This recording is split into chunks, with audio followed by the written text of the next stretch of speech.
발랄하게. 안녕하세요. 아유 반갑습니다. 박수 한번 치죠. 자, 그럼 시작을 해보도록 하겠습니다. 오늘 자, 우리 삶을 위한 그 교육정책 운동과 그리고 경기 YMCA 청소년운동본부에 있는 학생들과 만나는 성기선 후보와 경기도 청소년과의 자담회, 청소년과의 만남의 시간을 우리 큰 박수로 시작하도록 하겠습니다.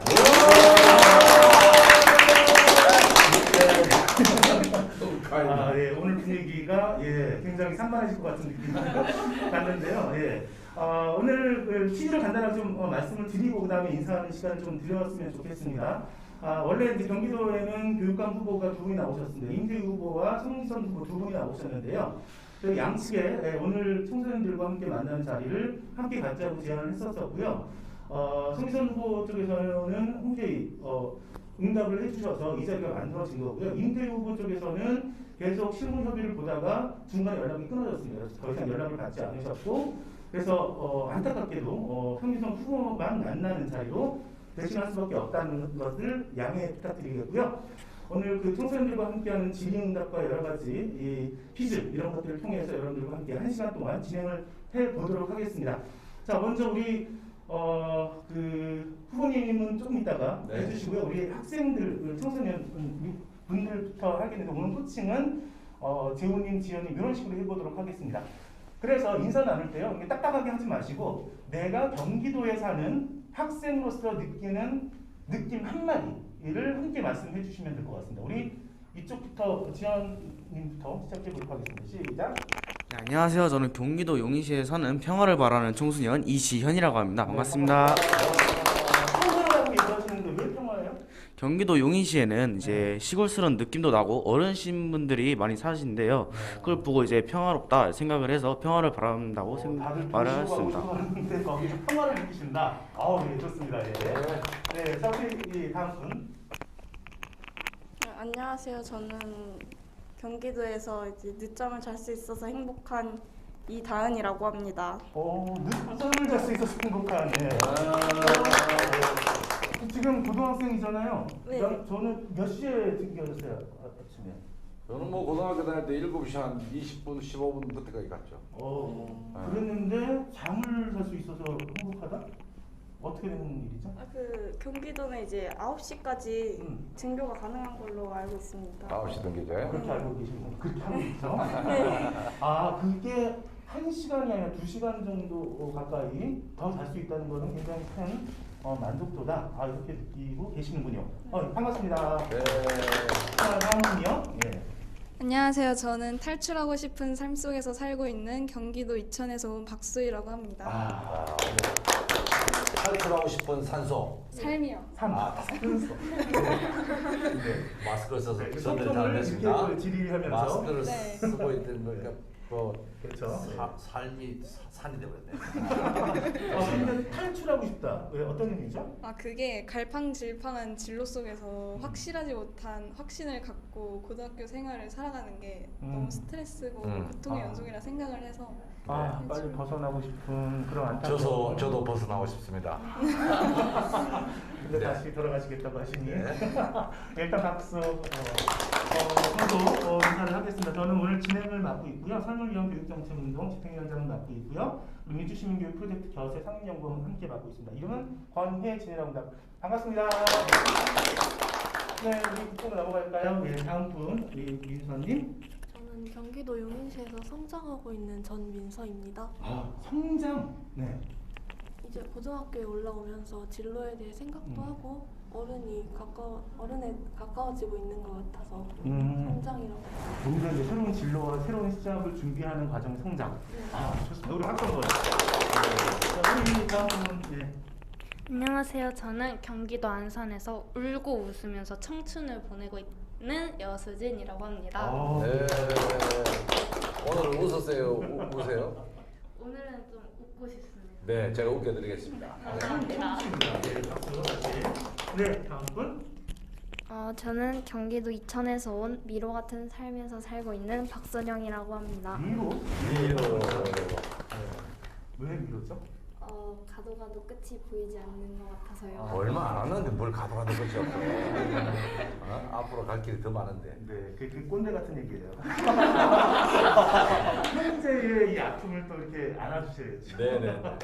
그래서 정말 미로 같은 노래도 박정현의 미아가 생각이 나네요. 네, 알겠습니다. 자, 다음 분 마지막. 네, 안녕하세요. 저는 줄타기를 하고 있는 안산시 청소년 정재우입니다. 네, 일단 반갑습니다. 박수. 예. 줄타기를 하고 있다? 사실 대입이라는 게 한 번의 시험에 웃고 울면서 하는 거라고 생각해서 줄타기에 비유를 해보았습니다. 아, 그렇군요. 한 번 미끄러지면 정말 다시 복구하기 힘든. 네, 다시 올라오기 힘들죠. 예, 항상 그러시겠네요. 네, 그렇죠. 네. 네, 그렇지 않길 바라지 않습니다. 자, 그렇다면 일단 오늘 경기도에서 오신 청소년 모든 분들과 또 유튜브 생중계 바라보신 청소년 모든 분들께 우리 응원의 큰 박수 한번 부탁드립니다. 네. 자, 그러면 이제 우리 후보님 소개를 좀 부탁드리도록 하겠습니다. 네, 저도 한마디로 하는 거예요? 아니요. 두세 마디 해도 되죠? 네네네. 네, 여러분들 만나서 반갑고요. 청소년기의 그 방황 정말 힘들 텐데 꼰대 같은 얘기 하는 게 아니고 그때도 또 힘들고 지금 저도 힘들어요.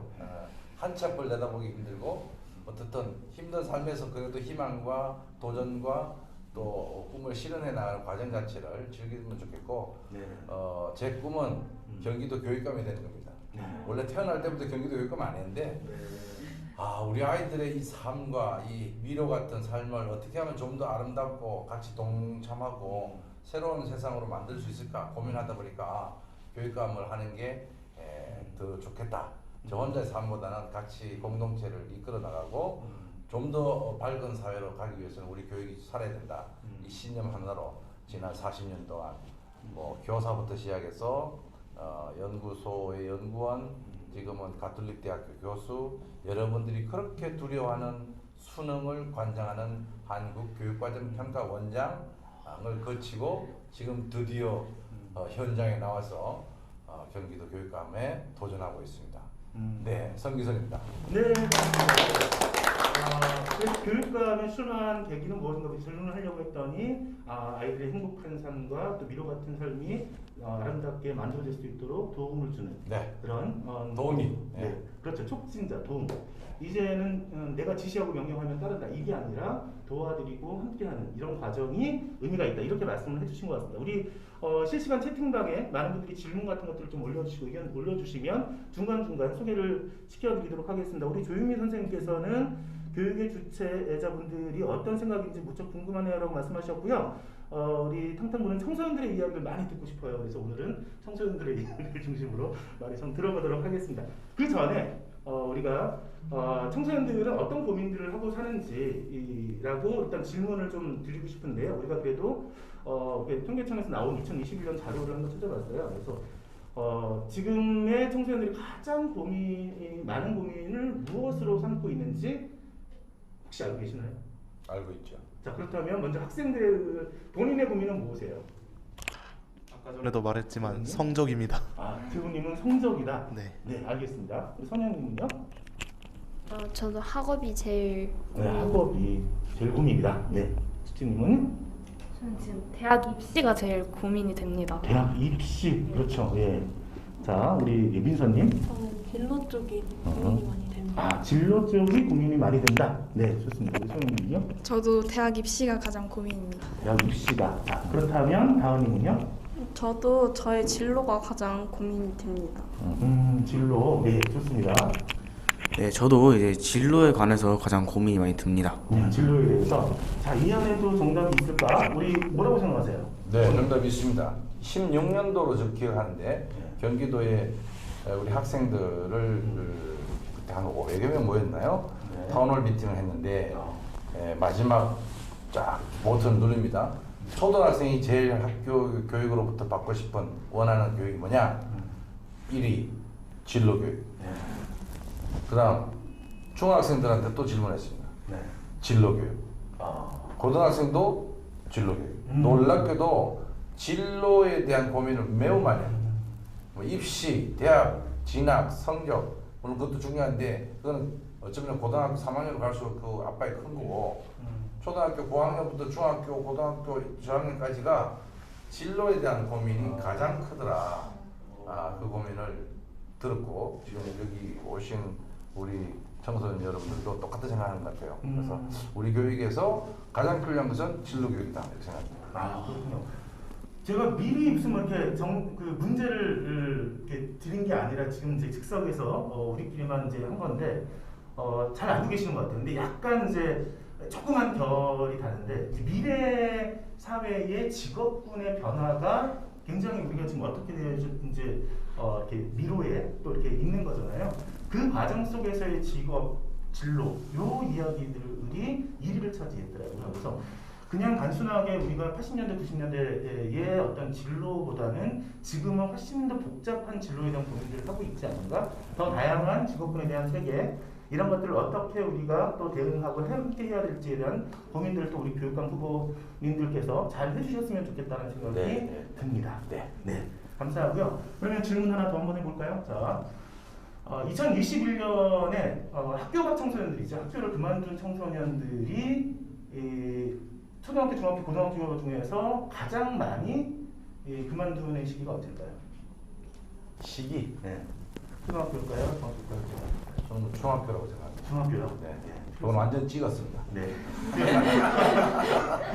고등학교 때가 56%고요. 아무래도 이제 의무 교육이니까 중학교까지는 이제 그런 과정들이 좀 있고 초등학교에 그만두는 시기가 조금 더 높아지는 것 같아요. 그러면 그만두는 이유 1위가 무엇일까라고 하는 겁니다. 자, 1위가 뭘 것 같으세요? 아시는 분 계세요?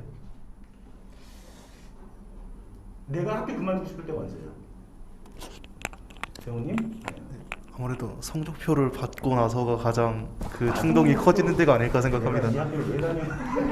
성적표 내신 때문에. 네. 그렇군요. 돈 좀 거시려고. 그런 것도 답변이 있었습니다. 우리 선생님 언제 그만두고 싶으세요? 학교의 의미를 잘 모를 때. 응? 학교의 의미를 잘 모를 때. 학교의 의미를 잘 모를 때. 예, 수준님은요? 저 아침에 일어나기 싫을 때요. 역시 아침에 일어나는 게 고통스러운 과정인가 봐요. 예, 우리 민서님은요? 저는 재훈님처럼 학교 성적표가 나왔을 때입니다. 네. 그 성적표 안 내면 되겠네. 여기 예전에는 그 해보셨어요? 성적표 나오면 화이트를 딱 지워서. 그거요. 저 수능 때 그거 했다가 사고 친 학생들 많아요. 그래요? 애들 출력을 하잖아요. 네. 그러면은 자기가 애들서 1등급이다. 엄마한테 1등급 받았어. 그랬는데 그 실제 출력하면 1등급 아니잖아요. 3등급, 4등급 나와. 그거를 수정을 해가지고 모샵을 해서 엄마한테 줘요.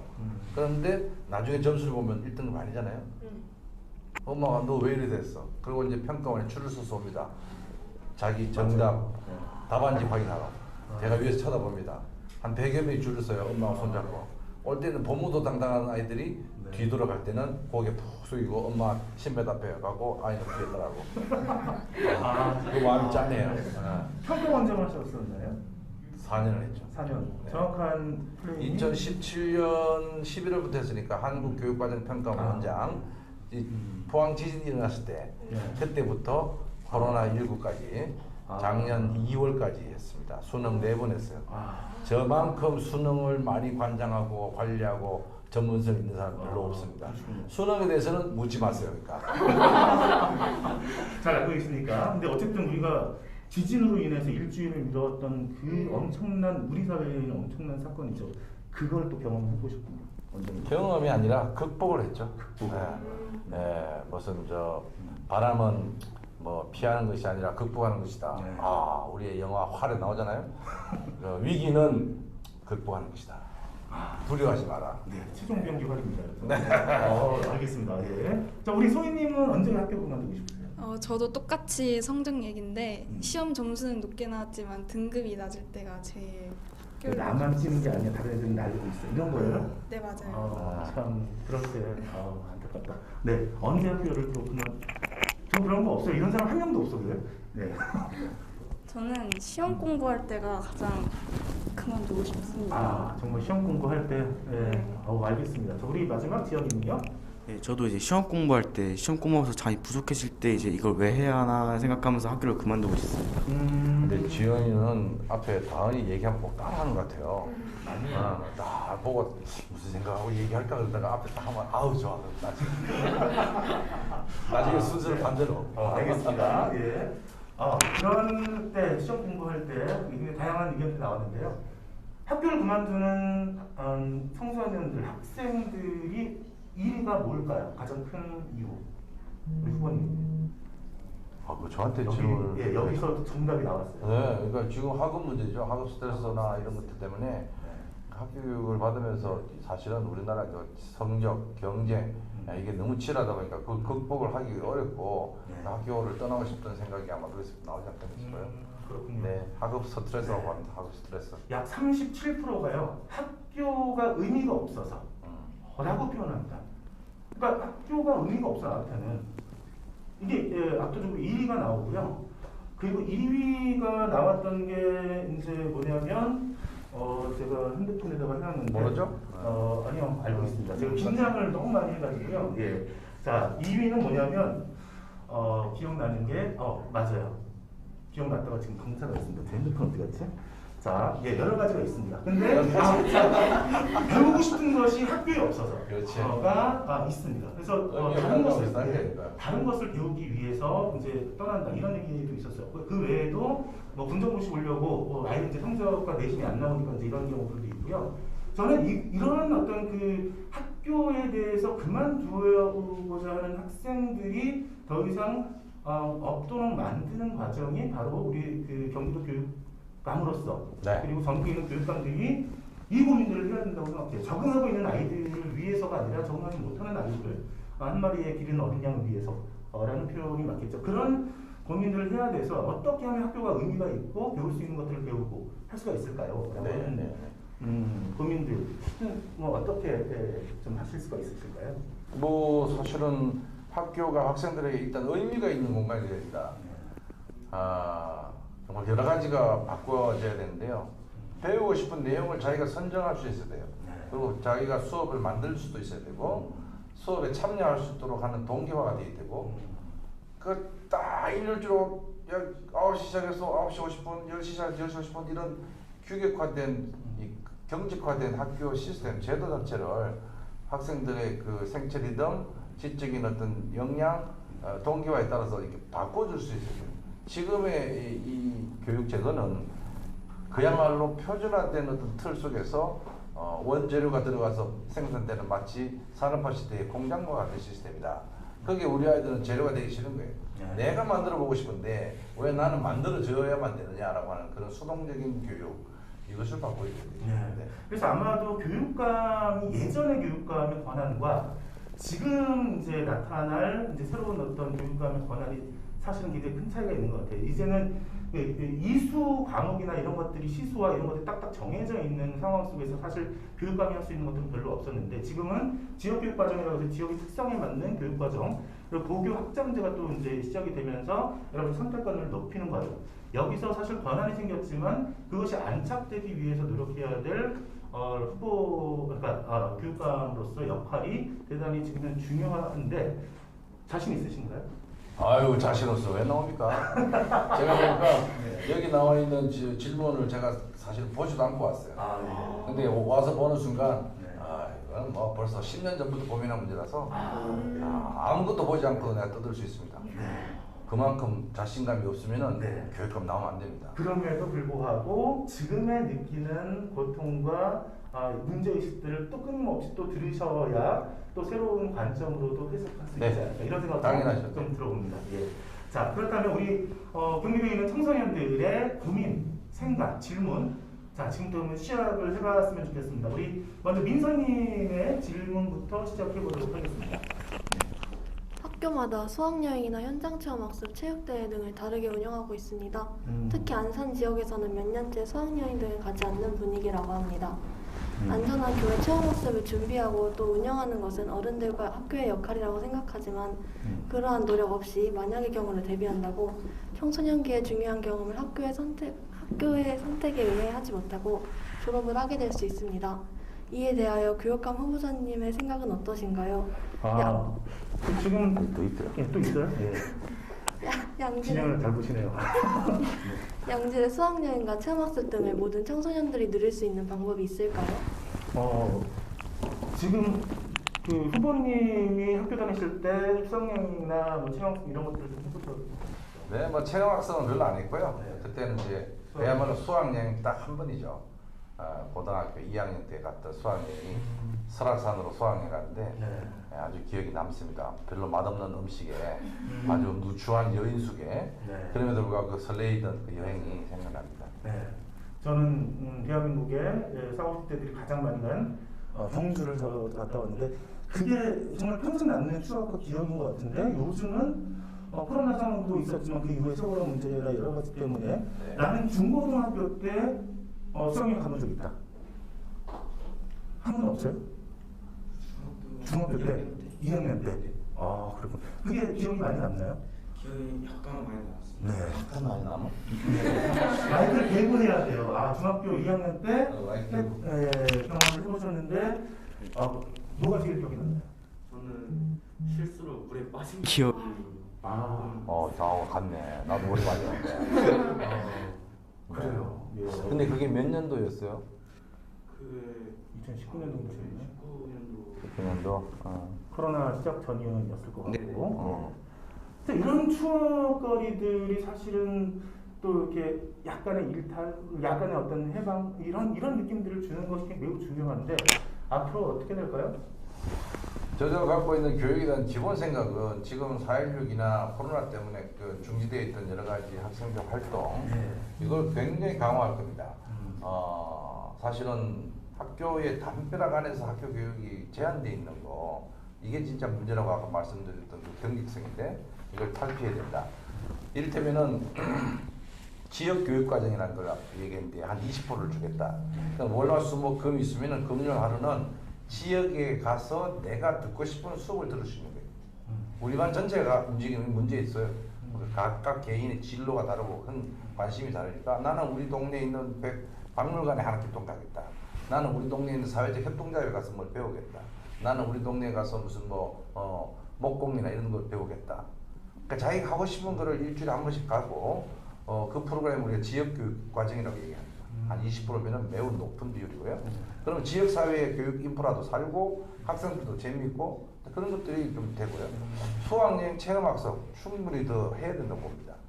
수학여행의 경우에 지금 4.16 그 세월호 때문에 여러 가지 안전에 대한 문제 때문에 매우 저하고 있는데 지금 학생 안전 공제회라든지 학생 안전에 대한 법적 제도적 장치를 마련하고 있습니다. 이게 되어 있기 때문에 이제 교육적 의미에서 가야 됩니다. 지금 안산의 그 유가족들은 이게 교육적 활동으로 수학여행을 갔는데 아이들 놀러 가다가 뭐 사고 났다 이렇게 이제 해석하는 것에 대해서 분노를 하고 있습니다.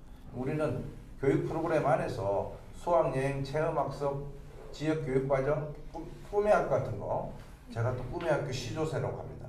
꿈의 학교를 기획하고 그 아이디어를 교육청에 안착을 시켰던 첫 번째 사람이고 그걸 위해서 제가 참 14년도에 열심히 했는데요. 지금 2,000개가 넘는 꿈의 학교가 들어가고 있다. 이 말은 학교의 프로그램을 매우 확장하고 다양화하겠다. 그게 이제 연장선 속에 있는 게 고교학점제입니다. 고교학점제 평가원에서 계속 만들었습니다. 그걸 조금 이따 말씀드리겠는데 기본적으로 학교는 교과서에 교실에 수업을 제한해서는 안 된다. 그 확장의 폭을 전 세계를 향해서 펼칠 수 있도록 온라인 세계로 가서 미네르바 스쿨도 만들고 정말 상상력과 자기가 하고 싶은 것을 물리적 공간에 제한 없이 할 수 있도록 그걸 열어놓겠다. 그게 제 철학입니다. 네. 확장성을 갖고 이제 새롭게 교육적 의미의 수학여행이나 체험학습 기대해봐도 될 것 같다는 생각이 듭니다. 근데 제가 그 4.16 이후에 안전이라는 것들을 굉장히 강조하면서 사실은 무엇을 놓쳤냐면 도전이라는 것을 놓친 것 같다는 생각이 많이 들거든요. 그래서 이 도전적 관점이 없으면 사실 미래 사회를 준비하기가 굉장히 힘든 시대가 되죠. 굉장히 복잡한 AI 시대와 이런 것들이 되면서 그러면서 뭔가 문제 해결력과 이런 것들을 하기 위해서는 약간의 도전의 가치가 굉장히 중요한데 그 가치를 되살리겠다라고 하는 그러니까 도전을 하고 실패를 두려워하지 말아야 됩니다. 그게 거기에서 창의력이 나오고 벤처 정식 나오고 네. 새로운 변화를 추구할 수 있는데 우리 아이들은 정답을 찾아간다. 오지선다형 틀 안에 자기 사고를 가두는 거죠. 17년 11월 15일을 저는 많은 얘기를 하는데 단지 지진이 일어났다는 게 문제가 아니라 지진 나서 일주일 수능 연기한다 그러니까 한 10시나 11시 사이에 뉴스에 뭐가 나왔어요. 깜짝 놀랐어요. 뭐냐? 학원에다가 자기가 배우던 공부하다 참고서 또 문제집을 산더미 같이 버려놓은 거예요. 그러다가 일주일 연기됐어. 내가 공부하는 책을 찾아야 되니까 거기 가서 자기 책 찾는데 헤매는 모습이 상징을 하고 있습니다. 뭐냐? 12년 동안 그렇게 공부해놓고 하루아침 버린 지식을 문제 풀이하고 끝나는 그 지식을 우리는 왜 그렇게 밤새도록 눈이 따갑도록 보고 있었을까? 자기 삶의 미래를 살아갈 수 있는 역량에 정말 자기의 체화되는 지식, 끊임없이 생산적인 지식이 돼야 되는데 소비하고 끝나는 거예요. 버려버리는 그런 지식을 해서 시민의 교육을 해서는 안 된다는 생각을 하는 거예요. 그래서 사실은 이제 또 지우이라고 표현하기도 하고 지역교육 특성에 맞는 교육을 일주일에 한 번 정도 오래 줍니다. 그러니까 그런 것들을 어떻게 해서든 좀 활용하고 준비해야 되는 과제들도 굉장히 이제 새로운 교육감이 준비해야 될 과제가 아닐까 우리 한번 좀 기대해 보도록 하겠습니다. 네. 자, 우리 두 번째 질문 한번 넘어가 보도록 하겠습니다. 우리 소희님부터 해주시고요. 다음 이어서 재훈님도 연결해서 할 테니까요. 네, 잘. 네. 중고등학교 시기는 한창 성장할 시기이고 또 수면이 중요합니다.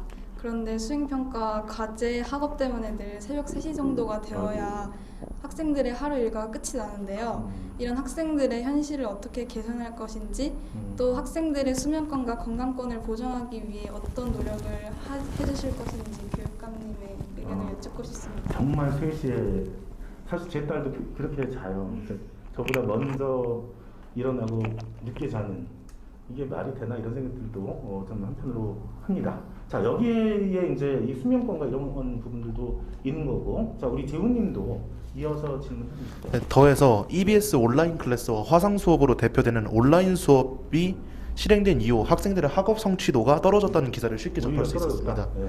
이와 동시에 사교육 의존도는 더욱 높아진 것이 지금의 현실입니다. 네. 이런 상황에서 공교육이 가야 할 방향성에 대해서 후보님께서 제시해 주셨으면 좋겠습니다. 결국은 학업 성취도의 문제 그리고 사교육의 문제 그리고 수면권의 문제가 이렇게 연결되어 있는 것 같아요. 뭐 대본과 질문에도 없는 얘기 막 들어내요. 그럼요. 원래 추가 어차피 안 해보셨는데 여기 어떻게 없는 건데? 오케이. 네. 뭐 any question question 자꾸 영어가 나오네. 지금 저 학생 질문은 굉장히 중요한 질문인데 제가 20년 정도 지난 전에 그때 선행학습에 대한 문제점에 대한 연구를 하면서 정말 우리 초중등 학생들의 이 생활 리듬이 어떤지를 조사한 적이 있어요. 지금하고 비슷해요. 근데 그게 수행평가 때문에 그러기도 하고 선행학습 학원 때문에 그렇기도 하고 일테면 아이들의 학생들의 잠자는 시간이 너무 늦어요. 뭐 한 11시쯤 학원 마치고 집에 와서 또 이게 좀 쉰다고 게임도 좀 하고 그래서 자려고 그러는데 이 수행평가 과제 숙제 많아요. 그러다 보면 2-3시 잔단 말이죠. 네. 제대로 숙면을 못 취하고 있는데 아침에 또 연교시 하라고 그 당시 연교시가 있었으니까 뭐 7시 반까지 학교 와라. 그럼 집에서 6시 반에 일어나야죠. 그럼 아침밥 먹겠어요? 까칠한 입에. 그럼 엄마하고 관계가 좋겠어요? 엄마 신경질 팍 내고 그냥 가는 거예요. 비몽사몽 학교 도착하면은 자 선생님 들어오셨어. 연교시 하자. 보충학습에 해당되겠죠. 교과 진도는 아니겠지만 누가 따라 수업 듣겠습니까? 100% 엎드려 잡니다. 이런 수업을 왜 하느냐고. 그리고 오전 내내 잡니다. 그리고 점심을 먹으면 좀 이제 영양분이 들어오니까 좀 깨어났다가 오후에 또 춘곤증 식곤증 때문에 또 자요. 학교는 잠자는 곳, 학원 가서 공부하고 밤늦게 숙제하고 또 그 생활이 반복되는 거예요. 자, 이런 상황에서 학생들의 수면권, 건강권 굉장히 심각한 침해가 있다. 근데 거기에 지금 수행평가 과제가 많다. 이것도 문제가 됩니다. 수행평가를 왜 하느냐? 그저 성적에 의해서 평가하는 게 아니라 과정 중심 평가를 하기 위해서 만든 게 수행평가인데 그게 너무 누적돼서 같이 가다 보니까 어떤 한 학생에게 여러 과목의 수행평가 과제가 막 오는 거예요. 그게 몰리다 보니까 정신이 없는 겁니다. 그러면 엄마가 옆에서 도와주고 학원 가서 도움 받고 그러지 않고 도저히 혼자서 못하는 거예요. 그래서 이 수행평가의 취지는 좋으나 이게 너무 몰리는 현상. 교과별로 한 개씩 내더라도 7개, 8개 되니까 그 몰리는 현상들을 어떻게 하면 조절할 것인가 그 얘기도 한 적이 있습니다. 어쨌든 수행평가의 비율을 좀 줄이고 교과별로 중복되는 걸 좀 줄여서 또 분산해서 학생들이 차분하게 할 수 있는 그런 시간을 확보하는 게 중요하다고 생각하고 그거는 교육과정 운영의 평가의 운영의 묘 때문에 그럴 수도 있는데 그건 아마 학교 현장에 대한 고민들을 같이 해보면 해법이 있을 거라고 생각해요. 비중을 대폭 낮추고 양을 줄이는 거. 결국은 또 이제 학원과의 경쟁 구도가 있는 거잖아요. 뭘 학원과 경제 학교가 더 먼저 나가야죠. 그렇죠. 그러니까 결국은 학교의 질 높은 공교육이 담보가 되어야 그렇죠. 되는 거라고 그건 생각합니다. 좀 이따가 이후에 제가 보완할게요. 알겠습니다. 너무 빠르게 치고 들어오시네. 그다음에 재호 학생 그 질문은 뭐였죠? EBS죠. 제가 평가원 들어갔을 때 17년도에 EBS 연계율이 70%였어요. 말이 안 된다. EBS는 공교육입니까? 사교육입니까? 공교육 같죠? 사교육입니다. 공교육에 탈을 쓴 사교육이라고 내가 좀 심한 말 하지만 공교육을 파탄시키는 매우 중요한 이 기능을 하는 게 EBS 연계, EBS 방송 이거라고 생각해요. 네. 물론 EBS의 강점도 있습니다. 교육 소외 계층, 농촌 계층에 그 지역에는 교육적 자원이나 그 프로그램을 접근을 못하니까 EBS 쪽에서 한다는데 그게 공교육의 중심부에 들어오는 순간 모든 교사들 뒷짐지고 있고 방송 틀어주고 그 수능이 왜 거기서 나오니까 그러니까 70%를 50%로 낮추고 50%를 30%로 낮추고 직접 연계를 간접 연계 방식으로 갔습니다. 그러니까 EBS 나오는 교재 교과서에 나오는 교재들은 음선을 하고 매우 정연되게 나왔다면 EBS 교재는 이것저것 학생들 수준과 관계없이 막 나와요. 그 국어 31번 문항 기억하시면 모르겠는데 모르죠? 2018년도에 수능 쳤을 때 국어 31번 첫 문항에 관련된 지문이 나오는데 너무 어려웠어요. 욕 바가지로 넘었어요. 제가. 이런 말 합니다. 비판을 많이 받았어요. 재작년에 또 어떤 문제 나왔냐? 해겔의 변정법이 나왔어요. 아니 이게 무슨 국어 시험에 왜 해겔의 변정법이 나왔냐? 작년 시험에. 그 내용, 그 문제를 푸는 장면이 제 유튜브 채널에 녹화되어 있습니다. 기선전결 관광하고. 그러니까 이게 아이들, 학생들의 수준과 맞지 않는 지문이 막 들어오는 거예요. 이게 비문학 지문이에요. 비문학 지문은 대개 과학 영역 하나, 경제 영역 하나 이 정도 나와요. 아니 국어 언어 영역을 푸는데 과학과 경제 영역이 나오면은 일반인들은 이해를 못해요. 근데 그게 어디에서 나오냐? 전부 다 EBS 교재에서 나옵니다. 그 EBS 교재 안 볼 수가 있나요? 근데 학생들은 제가 보면은 난도가 높은 문항, 굉장히 지문이 긴 문항을 지문을 다 읽고 문제 읽고 답하고 이 과정이 정상인데 그렇게 안 합니다. 왜? 지문은 벌써 노출되어 있고 알고 있는 지문이에요. 바로 문제 읽고 들어갑니다. 이게 맞는 건가? 그런 부분에 대해서 지금 EBS 연계가 매우 낮아졌습니다. 낮아졌고 그래서 EBS만 배워서 되는 게 아니라 다만 EBS 나오는 지문들 정도는 한번 읽어볼 필요가 있다. 여기까지 정리하면 좋겠고 학교 교육이 살아야 되고 EBS는 보조적인 거예요. 학교 교육, 공교육이 살아야 되고 사교육은 보조적인 거예요. 근데 이게 본말 전도 현상이 심한 거예요.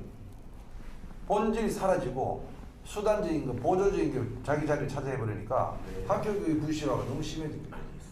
말이 길어졌죠? 예. 말이 원래 좀 길어요. 질문을 짧게 하고 말은 짧게 하겠습니다. 어쨌든 중요한 것은 이제 그 학교 교육으로만으로도 얼마든지 다양한 것들을 선택할 수 있는 기회를 제공할 수 있도록 해주신다라고 하는 측면으로 이해해 보도록 하겠습니다. 자, 그 다음에 우리 선영님의 이제 질문 한번 좀 들어가 볼까요? 이제 만 18세 선거권이 주어지면서 대통령이나 시장을 청소년들이 뽑을 수 있게 됐는데 오히려 청소년들의 삶과 가장 많이 관련된 교육감 선거에는 투표할 수 없습니다. 만 16세부터 교육감 선거에 투표할 수 있도록 하는 것에 대해서는 어떻게 생각하시는지, 그리고 이와 더불어서 청소년의 정치 참여 확대에 대해서는 어떤 계획을 갖고 계신지 여쭤보고 싶습니다. 네, 요거 간단하게 설명. 네, 아주 좋은 질문입니다. 제가 지금 공약으로 내세워놨습니다. 청소년 만 16세 교육감 선거권을 주자. 이 교육감으로 가능한 건가요? 제가 하겠다는데 그러면 뭐 네. 그 사회자가 잠깐만 사고를 방해하시네. 알겠습니다. 지금 16세면은 지금 몇 살 정도 돼요? 만 16세? 몇 학년 정도 돼요? 그죠? 고등학교 1, 2, 3학년은 자기 정치적 판단을 할 수가 있습니다. 저는 이제 이번 선거에 나와서 보면서 가장 답답한 게 우리 청소년들의, 우리 학생들의 교육과 미래를 결정하는 이 교육청에 막대한 그 권한을 갖고 있는 교육감을 뽑는데 청소년들 다 배제되고요. 또 청소년도 관심도 없어요. 근데 대개 중장년층, 노년층 이 부분에 있는 분들은 관심이 많아요. 그러면 그들은 작년 20년 전, 30년 전 지나간 과거의 기준으로 학교를 가요. 근데 우리 아이들은 20년, 30년 후 미래를 향해서 교육이 가야 되는데 자꾸만 그 어른들이 자기 생각에서 교육은 이래야 된다, 저래야 된다 막 이렇게 주장을 하십니다. 틀린 거 맞고의 문제가 아니라 시점이, 우리가 판단해야 될 시점은 미래를 지향해야 되는데 우리 만 16세부터 만 18세까지 고등학교 1, 2, 3학년 아이 학생들이 갖고 있는 정치적, 이게 정치라기보다는 교육적인 권한, 참정권이잖아요. 당연히 줘야 된다고 생각하는데 과연 그게 될지는 지금 사회자가 질문했는데 하도록 제가 노력해야 될 것 같고요. 함께 힘을 좀 몰아주시는 네, 저는 뭐 중요하다고 생각하고 네. 정치 참여 확대는 사실은 학생들에게 정치 교육을 시켜야 되잖아요. 정치 교육이라는 게 무슨 뭐 좌와 우의 어떤 편을 드는 게 아니라 독일의 보이텔스바흐처럼 정치에 관련된 교육을 학교에서 해야 된다. 협약을 하는 거예요. 이거는 우리가 앞으로 갈등 관리라든지 자기 생각과 가치관을 결정하는 데 굉장히 중요한 협약이라고 생각하고 한국형 보이텔스바흐 조약을 맺어야 된다. 그 세 가지만 얘기하면은 그 논쟁, 강요를 하지 마라. 논쟁을 기피하지 마라. 그리고 정치적인 행위에 대해서도 허용하라. 이 원칙이에요. 그러니까 그런 것을 통해서 적극적으로 학생들이 자기 삶의 가치, 문화, 문제를 참여하고 결정할 수 있도록 권한과 훈련을 시켜줘야 된다고 저는 생각해요. 네, 주장합니다. 예.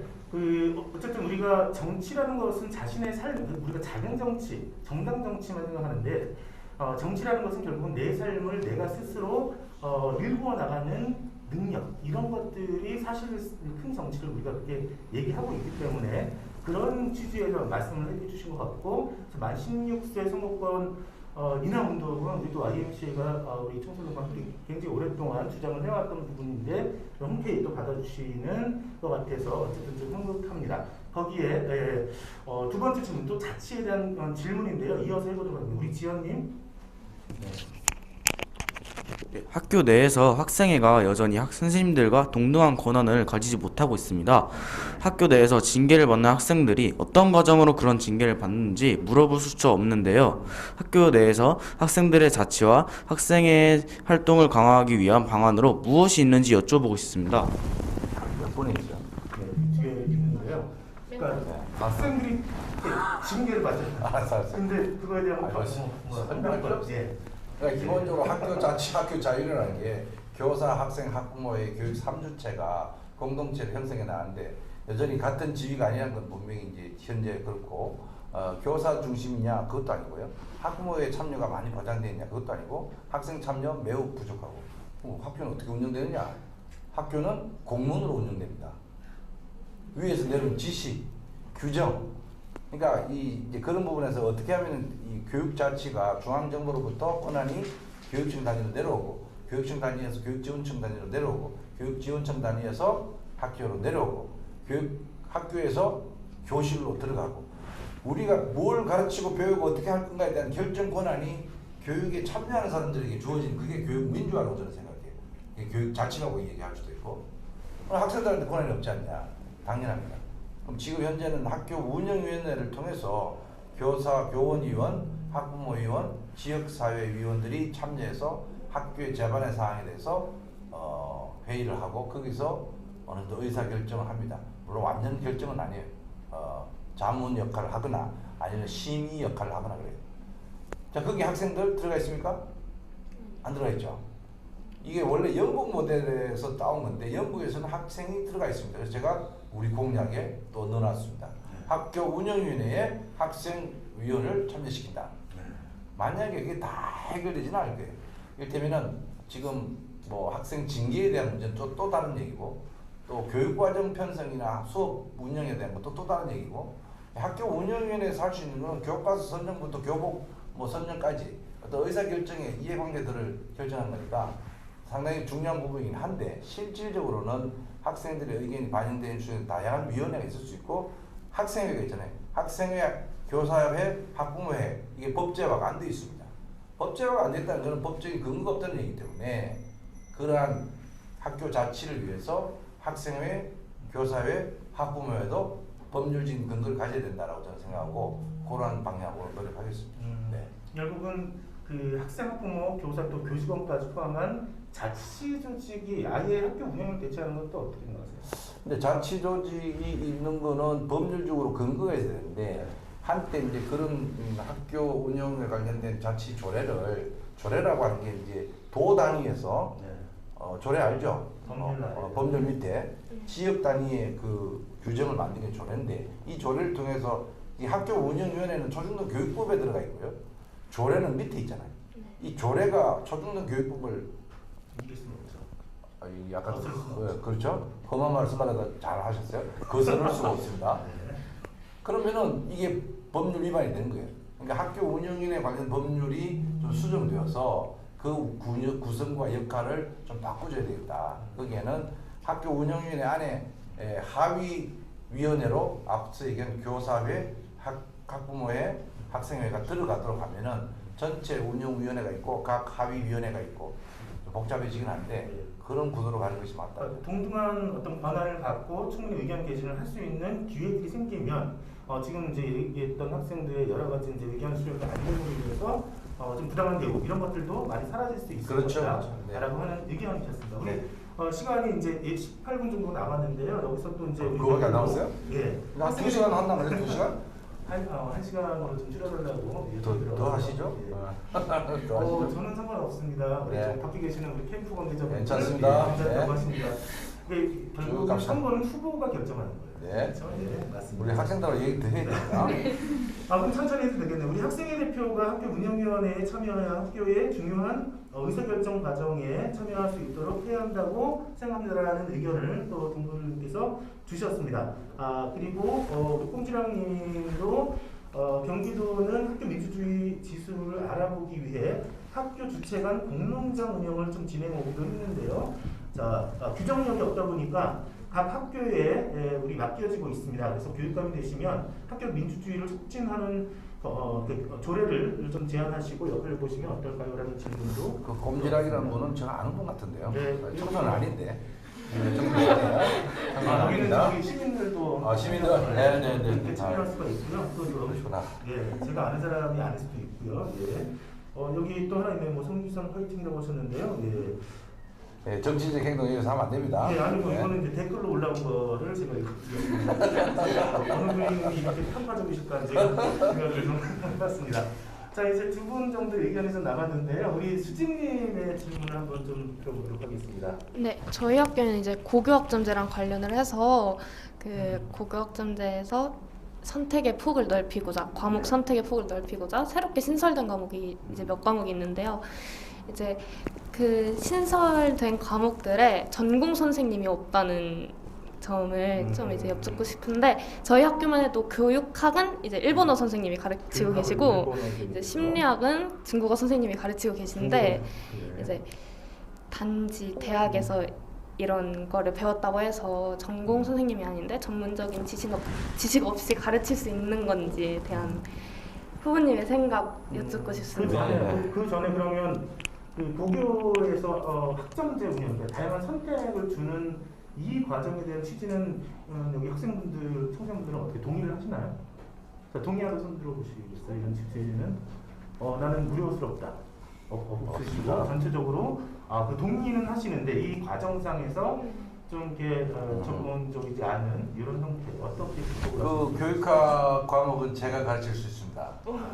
저희 학교에 오셔서. 네, 다음에 해드리겠습니다. 감사합니다. 강사 약속하셨어요. 어느 학교죠? 1일 가지고 안 되죠. 한 학기로 해야죠. 저희 성안고등학교입니다. 어디? 안산 성안고등학교. 네, 성안. 이거 네, 교육감이 끝까지 직접 교육학 교수니까 교육학 첨단 교육학을 가르쳐 드리겠습니다. 네. 이게 이제 이런 거예요.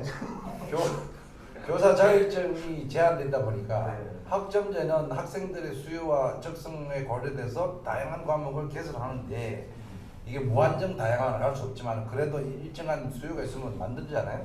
근데 교사가 없어요.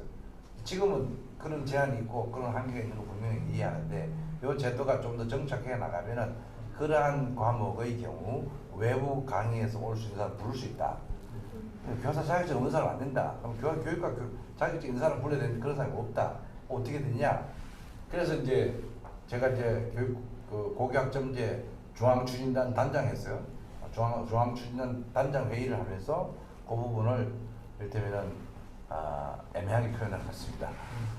전문가라고 하면 이를테면은 박사학위 이상이나 또는 그 영역에서 몇 년 이상 근무하거나 뭐 어쩌고 자격증이 있거나 그거를 만약에 교사 자격증 없는 사람이 불러올 수 있다 그러면은 제일 먼저 교원단체에서 반발하니까 일단 그걸 방어하기 위해서 한 건데 앞으로는 이제 이 학교의 이 프로그램 다양함을 통해서 외부 전문가가 들어와서 강의할 수 있도록 하겠고 없으면은 지금 미네르바 스쿨을 기획하고 있습니다. 미네르바 스쿨이라고 하면서 우리가 온라인 수업을 경험했기 때문에 학교에 온라인 수업 강의실이 만들어지고 교육학, 일본어 또는 무슨 내가 앞서 얘기한 로봇이다 그런 과목들을 지역에 원하는 학생들 일정한 시간에 들을 수 있도록 이를테면 교육청에서 연구원이나 이런 데서 강의를 할 수 있는 분이 하고 메타버스 방식으로 들어가서 완전히 가상 공간에서 할 수도 있도록 하고 그러니까 캠퍼스가 없고 교사가 없고 그걸 통합해서 공동 교육 과정을 온라인에서 돌릴 수 있는 방법까지 생각하고 있습니다. 그러면 공간의 경계, 시간의 경계를 넘어서서 다양한 교육 과정이 서로 교류될 수 있기 때문에 그 단계까지 가면은 훨씬 더 자유롭게 자기가 원하는 과목을 선택해서 할 수 있다.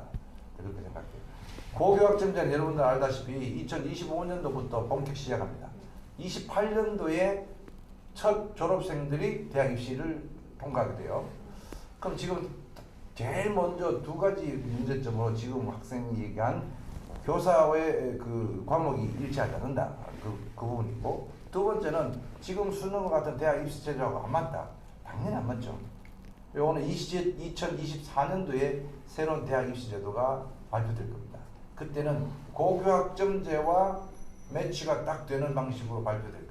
고교학점제를 살리기 위해서 그런 게 아니라 그게 여러분들 생각이 맞는 방향이잖아요. 내가 왜 1교시부터 7교시, 8교시까지 앉아서 졸려 죽었는데 선생님 얼굴만 바뀌고 이게 아니라 내가 하고 싶은 데를 찾아가는 거예요. 그게 선진국에서 다 그렇게 하고 있습니다. 교육의 선진국화라고 저는 생각하는데 그게 맞는 거죠. 학습자의 특성과. 그럼 그게 맞는 대학 입시가 뭘까? 지금의 오지선다요. 891문항을 출제합니다. 이 출제를 위해서 약 800명이 한 달 반에 걸쳐서 보안 합숙을 들어갑니다. 이런 전근대적인 방식이 어디 있습니까? 거기서 문제 하나 펑크 나면 난리 부설 부리고 이래서는 안 된다. 그러면 진로가 다양한 만큼 평가도 다양해야 되고 그 진로에 적합한 대학으로 진학하는데 그 연계성이 있어야 되고 공부의 질도 사지선다형, 오지선다형이 아니라 자기 진로에 맞는 깊이 있는 공부를 할 수 있도록 해준다. 예를 들어서 고등학교 1학년 1학기까지 7, 8과목 공통과목 빼면은 1학년 2학기부터 3학년 졸업할 때까지는 내가 수학 싫어, 수포자야, 수학 안 들어도 됩니다. 나는 예를 들어서 과학 쪽으로만 가십니다. 과학만 계속 들으면 돼요. 왜? 192학점을 이수하면 졸업이기 때문에. 그렇게 되면 학교 안의 프로그램뿐만 아니라 학교 바깥에 학점 인정 프로그램이 있죠. 아까 제가 지역 교육과정 그랬죠. 그 지역 교육과정을 학교에서 학점을 인정해주면은 3학점, 6학점이 되는 거예요. 그럼 이제 학교 공간 안에만 갇혀있던 교육이 학교 밖으로 열리고 온라인 수업도 학점 인정해주고 그러면은 대학 가면 학점 수강 신청해서 학점 따는 거거든요. 대학의 형태가 고등학교에 구현되는 거예요. 그러면 훨씬 다이내믹한 학교 수업이 되고 자기 진로에 대한 고민을 고등학교 때 할 게 아니라 중학교 때부터 준비해서 오면은 적어도 고등학교 1학년 2학기 때부터는 자기 진로를 찾아서 가도록. 아니 또 질문 나옵니다. 한 번 선택했는데 잘못 선택하면 어떡하냐? 다른 거 선택하면 돼요. 그 늦은 게 빠른 거라고. 그게 대학 입시에 불리하지 않냐? 그렇게 불리하지 않습니다. 그런 어떤 방식으로 간다면은 우리 제도, 우리 산업화 시대의 고등학교 시스템이 한 발, 두 발 더 전진할 수 있다고 저는 믿고 있고, 제가 지난 한 4년 동안 그걸 준비해왔고요. 지금 교육부나 교육과정 평가원에서 그걸 해왔는데 상당한 부분 지금 준비도 올라가고 있습니다. 이게 지금 첫 수를 베푸는 거 아니기 때문에 많은 불평이 있을 줄 알지만은 그 방향을 맞으면은 여러분들은 아마 그냥 맛만 보고 가는 거지만은 그 다음 지금 중학교 1학년 아이들, 중학교 1학년 아이들이 고등학교 들어올 때부터는 본격으로 시작이 된다고 보니까 비판을 하되 비전은 갖자 이렇게 생각합니다. 전체적인 방향은 일단 다들 동의하고 있고 그런 과정들을 또 대학 입시 체계와 연계해서 잘 일단 준비하는 과정이 필요하다. 그런데 이제 여기서 또 이제 하나의 문제들이 뭐냐면 경기도 같은 경우도 도농 복합 도시들도 있는 거고 우리가 조금 이제 이렇게 그 농촌 지역도 있어서 그쪽 지역은 또 질 높은 고교학점제를 선택할 수 있는 이런 과정들의 불리한 지점 이런 것들도 어떻게 극복을 할 수 있을까요? 그것 때문에 반대하는 이유들이 있거든요. 학생들이 질문하는데 왜 사회자가 질문합니까? 아니 이제 시간이 좀 흥분하니까. 여하튼 이 지역 간의 격차, 도농 간의 격차가 더 벌어질 수 있지 않냐는 우리가 있어요. 그런데 사실 이 코로나가 우리한테 줬던 굉장히 중요한 경험은 학습이 공간 이동과 시간 이동할 수 있다. 그래서 아까 얘기한 온라인 공동교육과정을 하고요. 그 다음에 또 하나 기획하고 있는 게 에듀버스 앞에 이름을 뭘 붙여야 되는데 K-에듀버스를 만들겠다. 이게 뭐냐? 한국형 교육 종합 플랫폼, 메타버스를 활용한 교육 종합 플랫폼을 만들겠다. 이 안에 어마어마한 소프트웨어와 프로그램이 들어와서 학생들이 어디서든지 접속해서 뭐 영월 강원도 접속할 수도 있고 제주도 접속할 수도 있고 뭐 파주, 양평, 포천을 접속할 수 있어요. 그러니까 시간과 공간의 이 벽을 넘을 수 있는 이 AI, IT 이런 테크놀로지를 활용한다면은 그 도농 간의 격차, 계층 간의 격차를 상당히 좁힐 수 있다고 하는 그런 생각을 하니까 그것도 중요한 과제라고 봅니다. 가상 공간에 내가 들어가는 거죠. 네. 거기서 수업이 이루어지고 거기서 질문도 하고 이런 것들이 가능한 것을 또 이제 준비하고 만들어야 된다 이런 말씀을 해주셨습니다. 여기서 또 우리 이천 지역에서도 이제 학생들이 오셨는데 이천 지역 같은 경우에도 이게 학교가 어떻게 평준화되어 있지 아니에요. 아니죠. 그거에 대해서 어떻게 느끼시나요? 저희 이천 지역은 비평준화라서 일명 빡센 학교하고 빡세지 않은 학교 이렇게 나뉘어져 있어가지고 학교마다 이미지가 다른 게 왜 이천은 평준화를 하지 않는지 궁금하긴 했었어요. 네. 어떻게 가야 되는 건가요? 어떻게 유지해야 되는 건가요? 아니면 통합해야 되는 건가요? 학교 간의 이제 격차 이 부분은 여러 가지 해법이 있는데요. 이를테면은 25만 명 이상의 고등학교 숫자가 한 5개 정도 이상 되는 지역 거기는 평준화가 필요합니다. 왜냐? 학교 간의 서열화가 너무나 분명해요. 근데 뭐 한 10만 명 되고 학교가 한 서너 개 있다. 거기는 별로 그 의미가 없어요. 신도시가 들어서는 지역들 지금 경기도의 경우에 뭐 평택, 오산, 화성, 김포, 구리, 남양주, 광주, 하남, 저기 파주 이런 데는 굉장히 심각해요. 학생들이 아파트가 몰리다 보니까 학교가 부족하고 학교 간의 격차, 비평준화 지역의 서열화가 너무 심해요. 그래서 그런 학교들의 배정을 저는 솔직히 원하면은 내가 할 수 있으면은 내년부터 모든 고등학교를 평준화한다. 시험 없고 성적 관계없이 선지원해서 배정하는 방식으로 간다. 이랬으면 좋겠어요. 예전에 어쨌든 이제 인문계 고등학교를 갈 수 있는 이제 이런 풀이 한계가 있었지만 지금 이제 학생 수도 급감하고 있는 상황에서 그게 가능하다고 보시는 거예요? 네, 그 가능한데 현실적으로는 그게 여러 가지 제약이 없지 않습니다. 그래서 어떤 대규모의 신도시의 경우에는 뭐 도의회에서 제정하는 조례에 의해서 몇 개의 전제 조건이 있습니다. 뭐 학교 간의 격차를 줄이고 교통 여건을 개선하고 교육 격차 해소를 위한 방안이 있고 뭐 이런 어떤 전제 조건이 되면은 주민들이 50%가 찬성하면은 평준화로 돌아갈 수 있어요. 그게 제가 경기도에 8개 지역을 평준화 시켰어요. 안산 2013년 제가 평준화 연구 책임자였고요. 안산, 광명, 의정부, 용인, 그다음에 안양, 과천, 의왕, 군포 8개 지역을 제가 평준화를 했는데 그 지역도 그 당시에는 굉장히 심각했어요. 광명, 안산, 의정부 뭐 생각해보면 아파트가 막 늘어난 거예요. 학생들이 고등학교가 무슨 계급화돼 있고요. 교복이 무슨 명예의 교복이 있고 뭐 참 창피당해가지고 자기 동네 세탁소에 맡기지도 못할 정도예요. 그러니까 학교 교육이 계급화된다. 이거 참을 수 없는 거죠.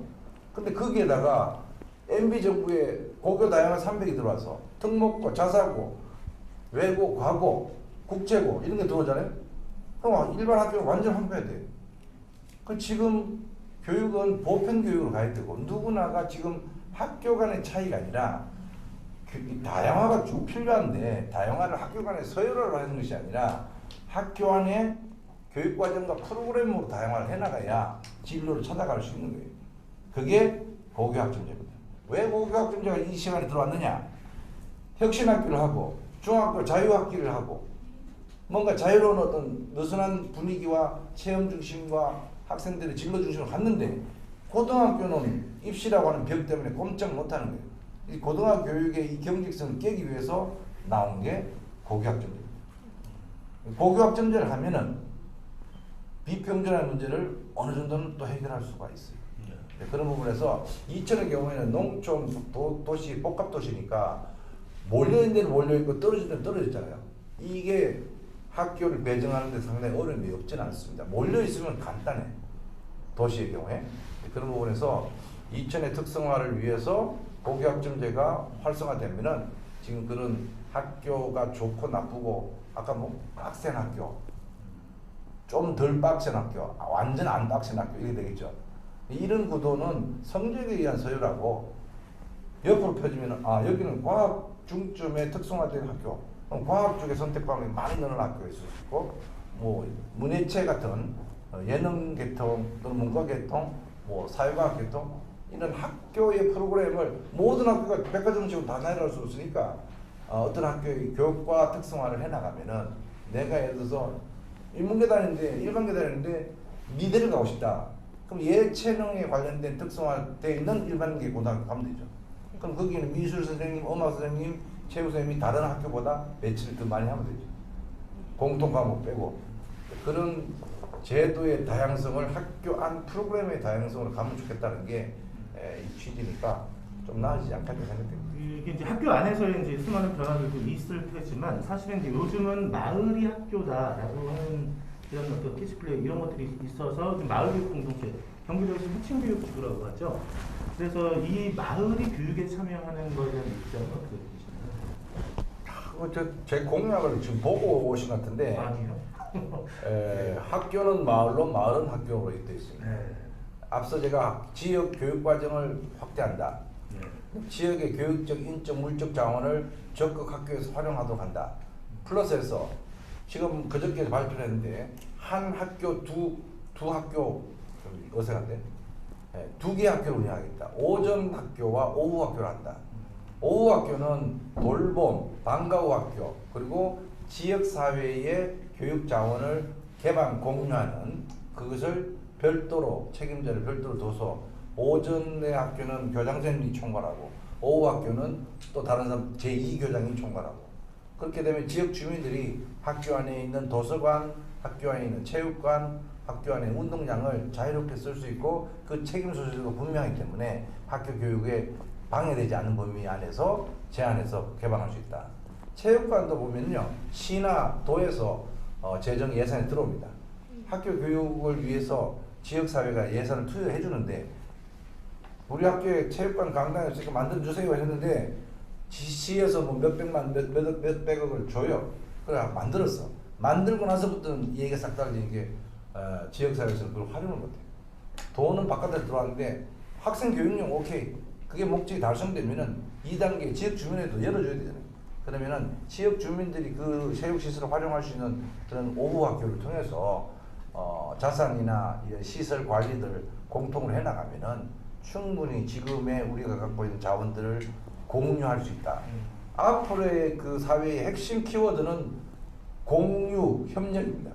공유하지 않고 독점하면 실패하게 되고 공유하지 않고 서로 배척하면은 그 사회는 공존할 수 없는, 지속할 수 없는 사회라고 봅니다. 그래서 학교가 지역사회와 밀접하게 인적 물적 교육 프로그램의 교류를 할 수 있도록 문을 열고 법적 제도적인 부분도 열고 닫힌 교문을 열어주는, 담장을 허물어주는 그런 교육을 하겠다. 그러면은 이제 거꾸로 이게 어쨌든 학교의 시설과 이런 것들이 또 이제 지역 주민들이 함께 사용하고 또 그 안에서는 또 일본 같은 경우에도 보면 테니스라든지 여러 가지 뭐 야구라든지 이런 것들을 지역 주민들이 와서 학생들을 가르치기도 하고 이런 것들이 이제 연계가 되어지는 것 같아요. 근데 거꾸로 생각해서 학생들 여러분들은 학교 밖을 나가서 청소년 공간이나 아니면 뭐 예를 들면 시설 이런 것들을 자유자재로 이렇게 활용하는 데 있어서 편하신가요? 아니면은 그런 공간이 별도로 없는 것 같으신가요?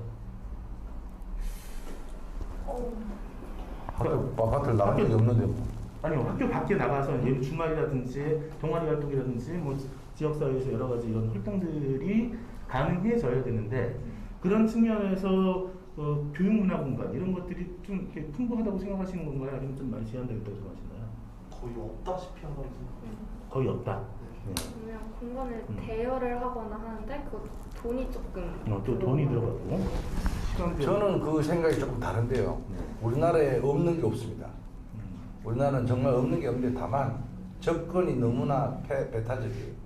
있는 시설 다 문 걸어 잠그고 쓰지 않습니다. 이걸 앞서 제가 공유, 협력 이 얘기를 했던 것은 이거는 뭐 교육청 산하의 기관이니까 교육청이 알아서 하고 이거는 보건복지부고 이건 여가부고 이거는 시구고 이거는 국구고 시설들이 그렇게 구분되어 있다 보니까 공적 시설을 공유할 수가 없어요. 아까 얘기한 제가 그런 뭐 교육시설 관리 공단 이런 걸 만들어서 통발 조정하면은 언제든지 인터넷에서 클릭해서 예약하고 들어와서 활용할 수 있고 저렴한 비용을 쓸 수 있고 그런 네트워킹을 좀 해줘야 돼요. 그런데 학생들이 만약에 학교 밖 공간에서 뭔가 새로운 어떤 도전이나 이제 이런 것들을 하고 싶어 하는데 그 시간대는 주로 이제 4-5시 이후의 시간 그리고 주말을 활용해야 되는데 그 시간은 관공서 공공기관 문 닫는 시간이죠. 그러다 보니까 그런 상상을 못하는 것 같고 사실은 이제 이게 많은 부분 속에서 청소년들이 다양한 체험을 할 수 있는 교육과 문화와 스포츠와 이런 공간들이 만들어져야 한다는 것이 거의 1, 2위의 실천 정책 제안 방안에 나오거든요. 제가 지금 앞서 꿈의 학교 얘기를 했는데요. 꿈의 학교가 지금 2,000개 정도 됩니다. 경기도에 학교가 약 2,500개 가까이 있는데 2,000개의 꿈의 학교에 만약에 한 학교당 20명이 만약에 다닌다 그러면 한 4만 명이 경험하는 거죠. 학생 수 160만에서 4만 명 경험하면은 뭐 굉장히 미미한 숫자인데 이 참여율을 높이고 프로그램 숫자를 늘리면 공간적인 문제가 해결돼야 되고 그래서 경기도의 주요 거점에 꿈의 학교 지금 문화예술체육지원센터라고 저는 뭐 일반적으로 얘기하면은 그런 센터가 주요한 지점에 있어야 된다고 해요. 그리고 학생들이 언제든지 접근할 수 있는 근거리 있어야 된다고 보고 그러니까 100만 이상 되는 도시, 특례시에서는 어느 정도 공간이 확보돼야 되고 그래서 동서남북으로 그 갖고 있는 시설들을 좀 재배치하거나 리모델링 해나가면은 충분히 그런 공간을 확보할 수 있고 그 공간을 거의 24시간 개발할 수 있는 어떤 그 관리 주체를 만들어 나가면은 우리 사회가 갖고 있는 인프라 굉장히 뛰어난데 이걸 어떻게 써먹느냐에 따라서 하는 거고요.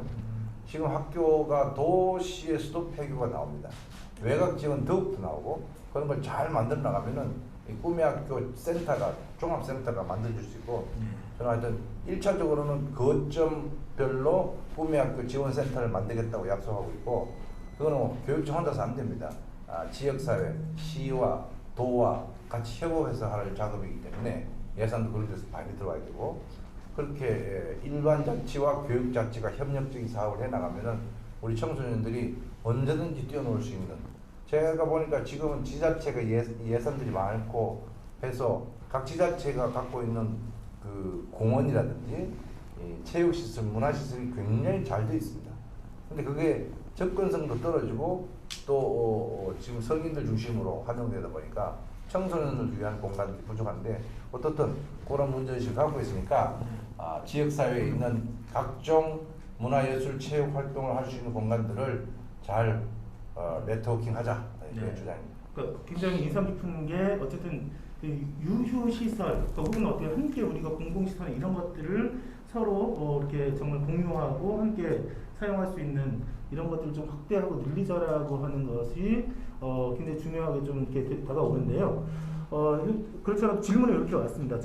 마을을 위한 이러한 공익적 활동에 마을 곳곳에서 학교가 기여하도록 경기도가 앞장서서 학교 인프라를 적극 오픈해줄 수 있는지요라는 이제 질문. 또 보수적이고 경직된 학교 현장의 문제를 실질적으로 해결할 수 있는 서기석 후보의 계획이 궁금합니다. 이렇게 하셨는데 그게 답변이 되신 거 같아요. 네, 어제 오후 학교에 대한 얘기를 했고 그저께인갑다. 공간 개방, 지역사회 공간 개방을 약속을 했습니다. 지금까지 제가 같이 교육청 일을 할 때도 한 10여 년 전부터도 똑같은 문제의식과 질문이 있었는데 못했던 이유는 법적 제도적인 근거가 없었어요. 그런데 비로소 작년에 법이 개정됐습니다.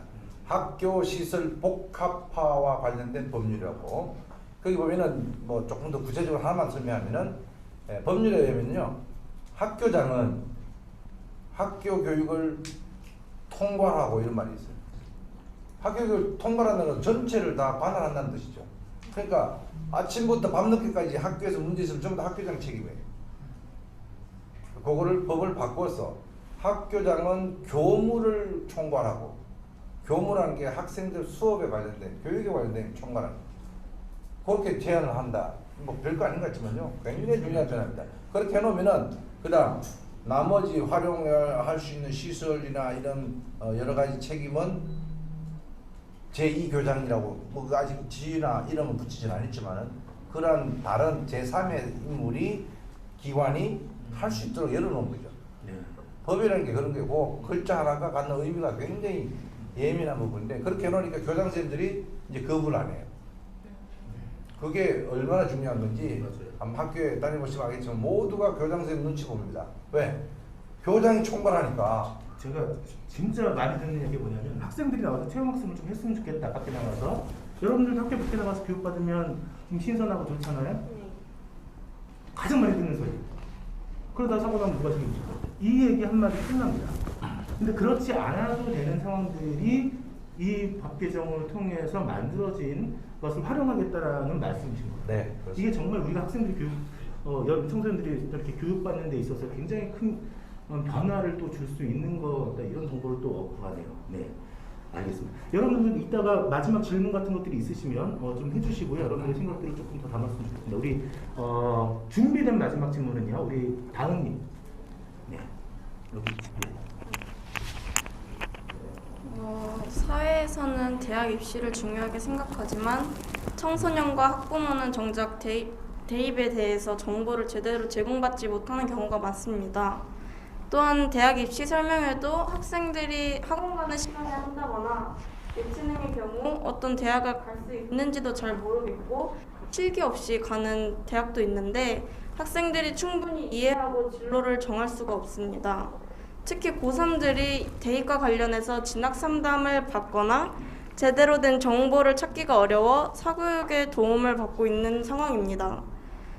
후보님은 이러한 상황에 대해 어떻게 생각하고 어떤 해결 방안을 제시하실지 여쭤보고 싶습니다. 네, 아주 중요한 질문이고 현실적인 질문 같습니다. 지금 경기도는 진로 진학 센터라고 하나 있긴 한데 굉장히 규모가 적습니다. 예전에는 그 진로 진학 센터에서 입시 설명회나 이런 것들을 해서 일반 사교육 부분보다 더 잘했다는 평가를 받은 적도 있습니다만은 최근에 와서는 그게 약간 약화된 것 같은 아쉬움이 있습니다. 경기도의 진로 교육이 굉장히 중요하다고 앞서 우리가 말씀드렸고 진로 교육원을 하나 설립할 예정입니다. 진로 교육원을 통해서 학생들의 진로를 담당하는 교사들이 지금 진로 진학 교사들이 있습니다. 그분들을 활용한다고 참여하게 하고 진로 관련된 전문가들도 초빙하고 진로에 대한 다양한 프로그램도 개설하고 진로 체험할 수 있는 여러 가지 프로그램들 사이트들도 열어나가고 지금 말씀하신 진학에 관련된 다양한 정보들을 실시간으로 오픈해서 제공할 수 있는, 그저 점수 몇 점에 어디로 갈 수 있다 이게 아니라 사실은 여러분들이 정말 중요한 것 중에 하나, 제가 마지막이라고 생각하고 얘기하는데, 진로 선택을 할 때 점수 위주로 선택했다는 정말 되돌릴 수 없는 후회를 하게 됩니다. 자기가 뭘 하고 싶어 하는지에 대해서 고민하지 않고 즉흥적으로 친구 따라 강남 간다고 그냥 점수 따라서 그냥 흘려갔다가는 오히려 안 가니만 못한, 되돌아갈 수 없는 후회를 하게 될 때가 있으니까 반드시 진지한 고민하고 탐색하고 물어보고 그렇게 해야 된다고 보고요. 그런 경험을 할 수 있는 기관들을 통해서 그 수요를 좀 받아들여야 되겠다 생각되고, 교육청이 진로 진학에 관심이 없다, 이거 문제가 있는 거예요. 학교마다 진로 정보에 대한 다양한 그런 정보도 제공할 뿐만 아니라 학생들이 언제 찾아와서 볼 수도 있고 자기가 체험할 수도 있는 이런 공간들이 필요하다고 보고, 지금 얘기하신 대학 입시와 관련된 진학 정보, 충분히 정보라고 하는 것이 너무 많아서 문제지 없어서 제공 못한 게 없거든요. 다만 학생들이 이해할 수 있도록 체계적으로 갈래를 타주고, 그것이 학생들이 준비하는 데 도움이 되는 가공되는 정보, 이런 것들을 통해서 경기도 내에 있는 고등학생들이 자기 진로 선택하는데 또 진학 대학 선택하는데 도움이 될 수 있도록 그렇게 노력해야 된다고 봅니다. 알겠습니다. 자, 우리 혹시 그 학생분들의 자신의 어떤 고민이나 아니면 어떤 뭐 질문 이런 것들이 있으시면 손을 들어 주시고요. 예. 있나요? 예.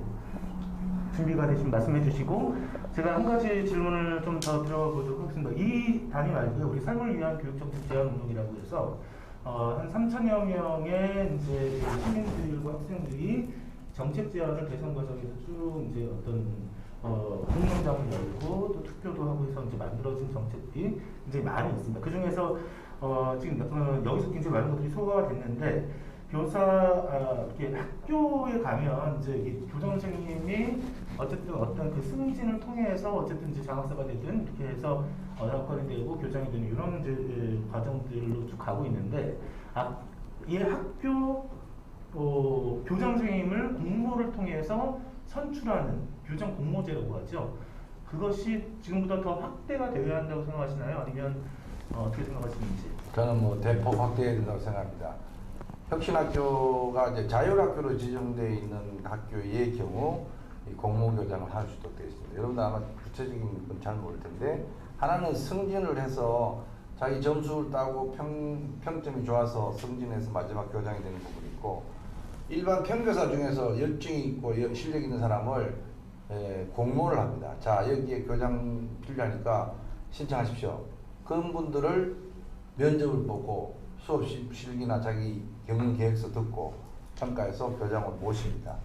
두 교장의 지난 한 8년 동안의 성과들을 비교해 보면은 그냥 승진해서 된 교장 선생님 그냥 평균값 정도, 공모교장으로 나온 사람들의 평균값보다 높습니다. 그 성과나 학부모의 만족도, 학교의 어떤 변화가 상당히 눈에 보인다. 그게 또 반대로 얘기하는 사람도 있겠지만은 지금이 굉장히 비율이 낮습니다. 이 비율을 좀 더 높이고, 이게 기존의 이 큰 틀을 훼손할 정도까지 가면 또 많은 반발이 있는데, 지금은 매우 경기도 같은 경우에 제가 알기로 한 15명 정도 되나요? 15명도 채 안 됩니다. 지금은 많이 축소되어 버렸는데, 그런 어떤 공모교장의 폭을 좀 더 넓혀서 학교 변화를 리드할 수 있는 젊은 교장 선생님, 젊은 지도자들을 뽑아서 학교가 기존 관행을 좀 더 뛰어넘을 수 있는 학교 혁신을 할 수 있는 그 토대를 마련해야 된다고 생각합니다. 교정 공모제가 확대되어야 된다, 그렇게 노력하시겠다, 이렇게 말씀해 주셨습니다. 네. 이제 뭐 정리를 해야 되는 질문이 없으시면 한 가지만 더 말씀을 좀 질문을 좀 드려보도록 하겠습니다. 우리가 이제 7월 달이 되면 국가교육위원회라는 것이 이제 일정한 독립기구로서 교육의 문제를 시민들이 참여해서 교육 정책들을 다룬다는 정파에 의해서 왔다 갔다 하는 교육 정책이 아닌 정말 이 교육 당사자와 시민들이 자유롭게 의견 개진해서 공론을 과정을 통해서 의견 수렴을 통해서 어떤 교육 정책들을 만드는 것을 국가교육위원회라고 해서 법이 지정돼서 이제 출범을 하게 됐는데요. 그런 것이 사실은 우리가 이제 꿈꿔왔던 교육의 어떤 그 정치화를 막기 위한 과정인 거잖아요.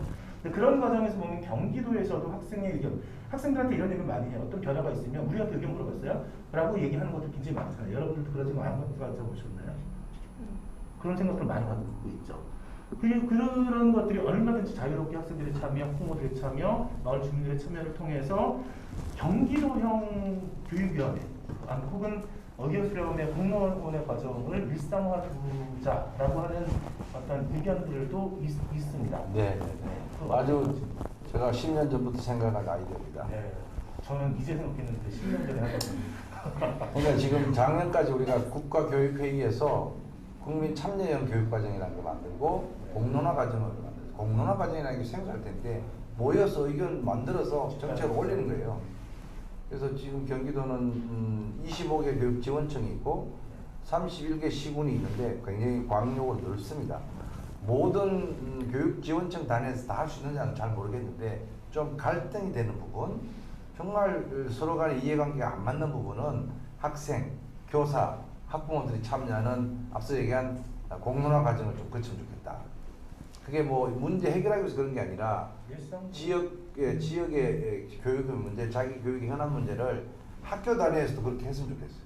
그게 민주적 의사결정 과정에 매우 중요한 부분이니까 내 의사와 관계없이 위에서 뚝 떨어지는 결정이 아니라 우리 아이들이 같이 논의되고 나도 주장하는데 다른 사람이 나보다 더 합리적인 주장하면 그걸 따라가기도 하고 그렇게 해서 갈등과 이런 이견들이 조율을 되면서 우리의 삶에 영향을 미치는 우리의 교육에 영향을 미치는 결정이 된다면 충분히 사람들은 거기에 따라갈 거라고 봐요. 근데 우리하고 관계없이 상의도 안 하고 위에서 뚝 떨어졌다. 여러분 9시 등교 잘하고 있는데 갑자기 어떤 다른 후보가 지금 나와가지고 9시 등교 없애겠다 그러잖아요. 그러면 우리한테 물어봤냐? 왜 물어봐? 그냥 결정하면 되지. 이렇게 되는 건 매우 불쾌하잖아요. 그러니까 그런 부분을 의사결정 과정을 민주적으로 끌고 나가는 그게 민주주의에 대한 훈련이잖아요. 그게 학교에서 했으면 좋겠고 학생들이 참여하는 형태로 교육 3주체가 의사결정을 해나가는 것을 시범적으로 몇 개국 때 해보고 정말 의미 있고 준비가 되면은 제가 지난번에 그런 거 한번 해봤거든요. 아주 의미 있고 좋은 의견들이 나오고 그 결정에 대해서도 모두 승복하고 아름다운 민주주의의 그 과정을 경험했는데 우리 학생들도 그 과정을 저는 자기 삶을 결정하는 교육 영역에서 자기 교육에 대한 의견이 반영되는 것을 한번 맛보면은 내가 우리 사회 문제에 참여해야 되구나. 내가 우리 사회를 만들어야 되구나. 내가 우리 국가를 만드는 주인이구나. 이런 걸 느끼는 거죠. 그런 경험을 교육을 통해서 해야 되겠다. 찬성합니다. 네. 그래서 사실 이제 국민 참여단에서 거의 뭐 10,000명 이상의 사람들이 모여서 어쨌든 이렇게 했는데 저도 이 경기도 교육청에서 예를 들면 좀 도민 참여단 하고는 어디 시민 참여단에서 그렇죠. 네. 한 10,000명, 20,000명 정도가 일상적으로 설문조사하고 의견 개진하고 하는 과정들을 좀 해보면 어떨까라는 생각 이런 것들 속에서 학생 참여들이 자연스러워지고 이 주체적으로 자신들의 의견을 발산할 수 있는 그런 것이 진짜 민주주의다 이렇게 말씀하셨는데 이거에 대해서 뭐 어떻게 생각하시나요, 우리 학생분들은? 좋은 것 같아요. 되게 좋아요. 마이크 보시고 우리 수진님. 학교에서 무슨 이제 정책이 바뀌었다고 하면은 굳이 저런 걸 하냐라는 생각이 많았거든요. 우리가 필요하다고 한 것도 아닌데 굳이 저런 걸 해서 일을 벌리냐. 그래가지고 저는 저희가 참여한다는 그게 되게 중요한 것 같다고 생각을 해요. 네, 맞습니다. 그래서 청소년 뭐 의회도 있고 여러 가지 이제 이런 것들도 좀 활성화되면서 좀 같이 갔으면 좋겠다는 생각이 드는데 혹시 뭐 이렇게 제안하고 싶으신 말씀 있으시면 한 말씀씩 하셔도 좋을 것 같아요. 학교 교육에서 변화되고 싶은 거 또는 어떻게 하는 게 우리 후배들 위해서 더 좋겠다. 생각나는 거 있으면. 시험을 없앤다. 뭐 그런 얘기도 좋아요. 막 치를 정도니까. 네, 우리 최훈님. 네. 사실 제가 작년에 그 안산시 청소년대회 활동을 하면서 경기도 연안에서 하는 학교 민주주의 지수 학생 모니터링단 활동을 몇 가지 해본 적이 있었는데 그런 활동을 할 때마다 항상 느꼈던 게 학생들 의견을 듣는다고 하고 항상 그런 식으로 하잖아요. 근데 이게 하는 게 단발성이고 약간 좀 뉘앙스가 니네들이 이걸 얘기해서 그걸 우리가 이렇게 해서 끝까지 끌고 가서 들어주겠다가 아니라 니네들 말해봐라 일단 들어는 볼게 이런 느낌으로 계속 공무가 집행되고 있다고 생각을 해서 그런 걸 좀 바꿔주셨으면 좋겠어요. 그렇죠. 누군가가 권한을 갖고 있으니까 나 얘기해 내가 들어줄게. 이게 소통은 아니죠. 네. 또 혹시 또 제안하고 싶은 내용들 그냥 용기 있게 9시 반으로 좀 늦춰주면 안 되고 이런 것도 있고 그것 때문에 학교 들으면 안 되잖아. 없으신가요? 굉장히 어쨌든 뭐 이렇게 기대를 하실 수 있는 것 같은데 우리는 선거운동을 할 수 없는 자들이기 네, 때문에 절대 하지 얘기는 절대 하지 마시고요. 혹시 또 이렇게 후보님께 부탁드리거나 하시고 싶은 말씀 있으시면 해주셨으면 좋겠어요. 네, 우리 수진님. 네. 마이크. 미리 그런 걸 짜고 온 것 같지는 않네요. 네, 맞아요. 저희는 아주 자유롭게 하는데 좀 많이 좀 줄어드니까 지치는 것 같아요. 네. 저는 진짜 저희가 진로 교육을 계속 얘기를 하셔가지고 제가 작년에 안산시 정책 주민 참여 정책 대회 나가가지고 진로 교육에 관한 얘기를 조금 드렸었는데 조금 많이 부족하다고 제가 생각을 하고 있었거든요. 왜냐면 일단 꿈의 학교도 계속 얘기를 하셨었는데 저희가 꿈의 학교가 보통 주말이나 학교 끝나고 이제 이런 시간에 이루어지다 보니까 그 시간에 학생들은 다 학원에 가 있고 이런 상황에 대해서 조금 더 신경을 써주셨으면 하는 바람이 있습니다. 네네네. 알겠습니다. 이 꿈의 학교가 여러 가지 유형으로 나왔는데 지금 학교 바깥에 있잖아요. 어떻게 하면 방과 후 프로그램이나 이 학교 안으로 좀 끌어들일 수 있는 방법이 없을까 고민 중입니다. 그러면은 학생들이 접근성도 있고 또 양질의 프로그램을 재정적 부담 없이 자기가 원하는 좀 프로그램이 있다면 선택할 수 있는 주말에 하고 이 학생들은 학원 가고 어차피 현실적으로 그렇게 된다면은 그 교육 기회가 상당히 열려 있지 않다고 생각하는 불만을 이해하고 있습니다. 네. 자, 이제 많은 분들 또 의견 있으시면 손을 들어주시고요. 우리 댓글로 여러 가지 의견들이 있습니다. 학교 교장 공모제 관련해서는 학생들이 직접 설명회를 통해 의견을 받고 투표하는 것에도 찬성합니다. 이런 의견을 또 주셨고요. 그리고 후보자님은 학생과 학부모 간담회와 토론회 등 얼마나 하시고 계신가요? 어떻게 진행하실 예정이실까요? 뭐 이런 이야기들도 있는데요. 적극적으로 이제 하시겠다고 말씀하신 것 같습니다. 네. 자, 마지막으로 좀 정리를 좀 해봤으면 좋겠는데 경기도 우리 청소년들과의 만남, 성기선 후보와 지금 현재 함께 하고 있습니다. 아까도 말씀하셨지만 이제는 군림하는 교육감이나 어떤 지도자가 아니라 다양한 어떤 삶의 터전 안에서 스스로 문제를 해결하는 것을 지원하고 도와주는 촉진하는 지도자, 교육감이 되어야 한다는 이야기 아까 말씀을 하셨는데 정말 그렇게 되어지는 과정들로서 우리가 눈을 뜨고 또 그렇게 할 수 있도록 이야기를 계속해서 던지고 이야기하고 토론하는 과정, 그것이 우리 시대가 지금 현재 요구하고 있는 그런 과정이 아닐까. 그런 측면에서 우리 성기선 후보께서 교육감 후보로서 우리 학생들에게 또한 시민들에게 마지막으로 하실 말씀 있으시면 지금 부탁드리겠습니다. 네, 교육은 굉장히 전문적인 영역입니다. 학생, 교사, 학부모부터 교수, 학습, 평가, 교육과정, 생활, 진로 수많은 이야기들이 그 안에서 논의되고 있습니다. 그 구체적인 내용들을 이해하고 전체 얼개와 이 생태계, 교육 생태계를 균형 있게 이끌어 나갈 수 있는 그런 사람, 소위 말해서 교육에 대한 최고의 전문가가 교육감이 되어야만이 이 거대한 공동체가 잘 굴러갈 거라고 생각합니다. 전혀 알지도 못하는 일반 행정가나 정치가들이 교육을 재단하도록 그렇게 돼서는 교육 자치가 훼손되고 교육 자치 훼손뿐만 아니라 우리 아이들의 미래 자체가 훼손될 위험성이 매우 높습니다. 교육은 아무나 할 수 없다고 저는 생각하고 제가 갖고 있는 경력과 경험과 전문성을 가지고 경기교육을 이끌어 나가겠습니다. 가장 먼저 모든 분들과 언제든지 24시간은 좀 너무 심하고 20시간 매일 20시간 이상을 소통하도록 하고 모든 채널을 열어놓겠습니다. 누구든지 교육청을 자유롭게 들어가고 저도 언제든지 학교를 방문하고 학생들과 만나고 학부모님들과 같이 고민하고 교사들 격려하는 그런 함께하는 멋진 교육감이 되고자 합니다. 여러분들의 많은 지지 부탁드립니다. 고맙습니다. 네, 오늘 이렇게 시간을 내주셨는데요. 우리 급하게 또 이렇게 요청드렸는데 흔쾌히 또 시간도 우리가 또 1시간 이거 해달라고 하는 거를 어쨌든 더 늘려가면서 이렇게 또 즐겁게 유쾌하게 말씀을 해주셨습니다. 우리 함께 참여하시고 댓글로 남겨주신 모든 분들과 함께 우리 재훈님, 지연님, 그리고 선영님, 다은님, 소희님, 수진님, 그리고 민선님 함께 해주셔서 너무 감사하고요. 그리고 오늘 시간 내주셔서 함께 해주셨던 우리 성기선 후보님 모두 다 수고하고 고맙고 우리가 함께 우리 교육을 함께 또 고민하고 바꿔나가자는 큰 박수 치면서 마치도록 하겠습니다. 네. 수고하셨습니다. 안녕.